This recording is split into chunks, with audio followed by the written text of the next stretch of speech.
అయ్యి బాబోయ్! ఒక బిర్యానీ వండాలంటే 100 రకాల లిస్ట్ రాయాలా? ఎందుకు? ఆ లిస్ట్‌లో మెయిన్‌గా బొగ్గులుండాలా?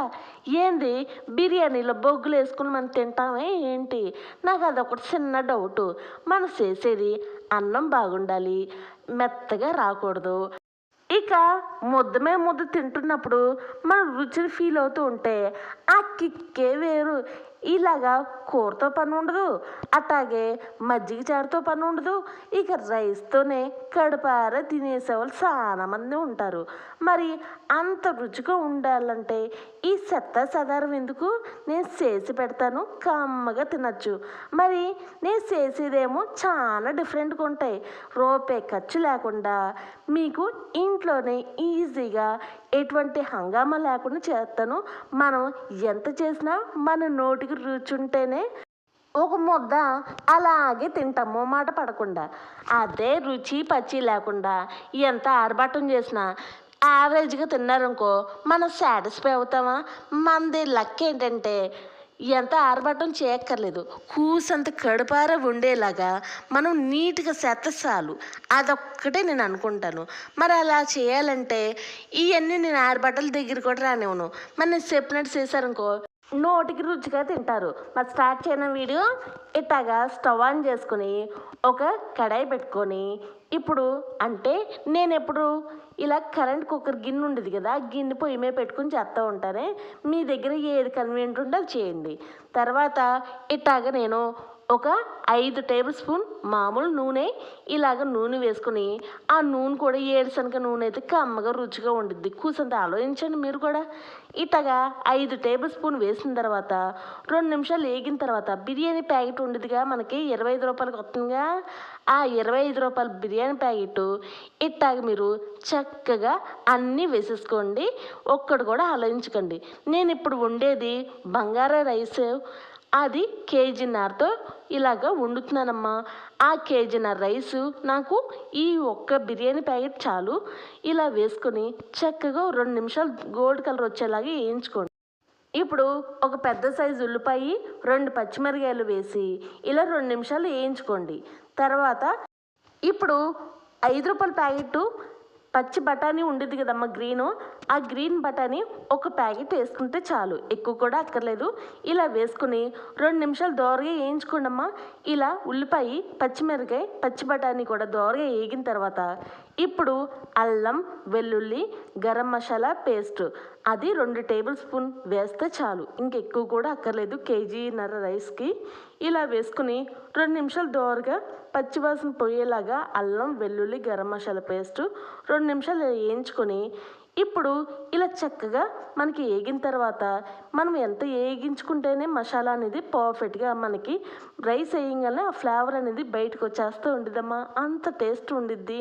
మీరు ఇంట్లో వాళ్ళు మనం వండేటప్పుడు స్మెల్ ఆస్వాదిస్తే చాలు అనుకుంటాం, కానీ నేను చెప్పినట్టు చేయండి. పక్కింటి వాళ్ళు కూడా మీరు చేసేది ప్రతి వంట అయ్యి బాబోయ్ ఈరోజు ఇదే కదా మీరు చెప్పే లోపల ఆలస్య చెప్పేస్తూ ఉంటారు. అంత రుచిగా అంత కమ్మగా ఉండిద్ది. ఇప్పుడు ఇట్లాగా అల్లం వెల్లుల్లి అన్నీ వేగిన తర్వాత నేను చేసే చిన్న చిట్కానే ఇది. నేను ఎప్పుడు రెగ్యులర్గా అసలు నెయ్యి అంటూ వేయనమ్మా, అలాగే బటర్ కూడా వేయను. మరి ఏమి వేయకుండా నీకు బిర్యానీ అంత కమ్మగా అంత స్మెల్గా ఎలా వచ్చిద్ది అని డౌట్ వచ్చింది కదా, వచ్చేసిద్ది మనకి. అందుకనే నేను ఎప్పుడు రెగ్యులర్గా పాల మేగడతోనే బిర్యానీ చేస్తానమ్మా. మరి బిర్యానీ అనేది ఎప్పుడు మీరు నెయ్యితో చేస్తే మీరు ఎక్కువగా అన్నం తినలేరు, ఎందుకంటే కొంచెం ఇక్కడ కుట్టిద్ది. అదే బటర్తో చేసినా కూడా కూసంతా ఏదోలా ఉండిద్ది. కానీ ఇలాగ నేను చెప్పినట్టు పాల మేగడతో చేయండి, అయ్యి బాబోయ్ మీకు మంట లేకుండా కమ్మగా నోటికి రుచిగా టేస్ట్గా ఉండేలాగా ఉండిద్దమ్మా, అంత కమ్మగా ఉండిద్ది. అయ్యి బాబా పాల మేగడే స్మెల్ వచ్చింది కదక్క అని మీకు డౌట్ వస్తుంది కదా, ఎందుకు వచ్చిద్ది? నేను చెప్పే విధంగా చేయండమ్మా. ఇలాగా పాల మేగడిని మన పాలు కాయంగానే డీప్ ఫ్రిడ్జ్లో ఒక 2 గంటలు పెడితే ఇలాగా తేటల్లా నెయ్యి తట్టిద్ది కదమ్మా. ఆ నెయ్యిని అంటే మేగడిని తీసుకొని ఇలాగా ఒక బౌల్లో వేసుకున్నామా, అలా ఖచ్చితంగా 4 రోజుల వరకు వేసుకోండి. 4 రోజుల వరకు ఎందుకు వేయాలంటే మరి లోటాడినారా రైస్ అంటే కేజీన్నర రైస్ అంటే మనకి ఈ మాత్రంగా పట్టిద్ది. మీరు అర కేజీ ఉన్నా కేజీ ఉన్నా అంత మేగడ అక్కర్లేదు, దాన్ని బట్టి మీరు అడ్జస్ట్ చేసుకోండి. ఇప్పుడు ఆ మేగడ మొత్తం కంప్లీట్గా 2 నిమిషాలు వేగిన తర్వాత ఇక మనకి బియ్యం అనేది వేసుకోవాలమ్మా. నేను బాస్మతి బియ్యం వాడినమ్మా, రెగ్యులర్గా ఎప్పుడు నార్మల్ బియ్యమే, మనం వండుకునే బియ్యమే వేస్తాను. మరి నాకు ఏ బియ్యంతో చేసినా మ్యాటర్ కాదు, మనం నోటికి రుచిగా ఉండేదే మనకి కావాల్సింది. అందుకనే నేను సింపుల్గా చెప్తా అన్నానుగా, సింపుల్ అనే కాదు, టేస్ట్ మాత్రం అమోఘం, అమృతం. ఇంకా మీరు రాసుకున్నవి మాటలు రాసుకోండి, సరేనా? ఇలా చక్కగా ఆ బియ్యం మొత్తం 1 కేజీన్నర వేసి ఇప్పుడు 2 నిమిషాలు ఇలా కలుపుకొని ఇక మనం నీళ్ళనేది వేసుకోవాలమ్మా బిర్యానీలోకి. మరి ఎంత వేసుకోవాలక్క అంటే నేను ఆ మాట చెప్తానే, 1 గ్లాసు బియ్యానికి మీరు 2 గ్లాసులు వాటర్ వేస్తే చాలు. ఎందుకంటే బాస్మతి బియ్యం అయితే మనం 1 గ్లాసు బియ్యానికి 1 గ్లాసున్నర వాటర్ వేస్తే చాలు.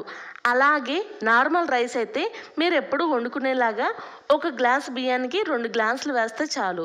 అలాగే మీరు ఎంత వేస్తారో దానికి సేమ్ అంతే క్వాంటిటీతో ఎక్స్ట్రాగా వేయాలి, అంతే, ఇంకేం అక్కర్లేదు. ఇలాగా వాటర్ వేసుకుని ఇలా ఇప్పుడు 2 టేబుల్ స్పూన్నర మనం సాల్ట్ అనేది వేసుకోవాలమ్మా. మరి నాకు కేజీన్నర రైస్ కదా, అందుకనే 2 టేబుల్ స్పూన్నర పట్టిందమ్మా. ఇలా వేసుకొని చక్కగా ఒకసారి ఓవరాల్గా కలుపుకోండమ్మా. ఇక మనం ఏమీ ఆర్భటాలు చేయక్కర్లేదు.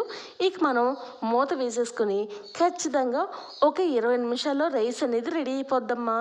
ఇలా చూసారా ఎంత పర్ఫెక్ట్గా అయిందో, మనకి రైస్ కూడా ఎంత నీట్గా కనిపిస్తుందో. మనం ఎంత ఆర్భాటం చేసామని కాదు, కళ్ళకి నీట్గా కనపడాలి, అలాగే ఉట్టి కళ్ళకే కాదు మనసు కూడా హాయిగా ఉండాలి. ఇలా చూడండి, రైస్ కూడా పొడి పొడిలాడుతూ ఉందా. మరి బాస్మతి బియ్యం అనే మాటే కానీ మనం వేయలేదనుకో, బాస్మతి బియ్యం కూడా యావరేజ్గా ఉండిద్ది. మనం వేయాల్సినవన్నీ కమ్మగా వేసామనుకో, మనకి నార్మల్ రైస్ అయినా అమృతంలాగా ఉండిద్ది, సరేనా? నేను నమ్మేది బాస్మతి బియ్యం కన్నా ఇలాగా మన ఇంట్లో ఉండే నార్మల్ రైస్. మనకు ఒక డైలాగ్ కూడా ఉంది కదా, ఎప్పుడు వచ్చామని కాదన్నా బుల్లెట్ దిగిందా లేదా.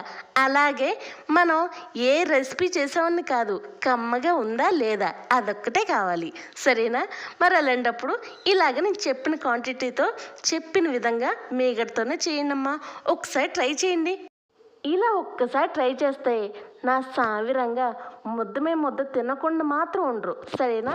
ఇప్పుడు ఇంత బిర్యానీకి మరి నేను ఆల్రెడీ చేసిన ఇలాగా చికెన్ మండి ఫ్రైలు ఉన్నాయి కదమ్మా, ఇలా వేసుకుని ఒక పట్టు లాగిచ్చేస్తున్నానమ్మా.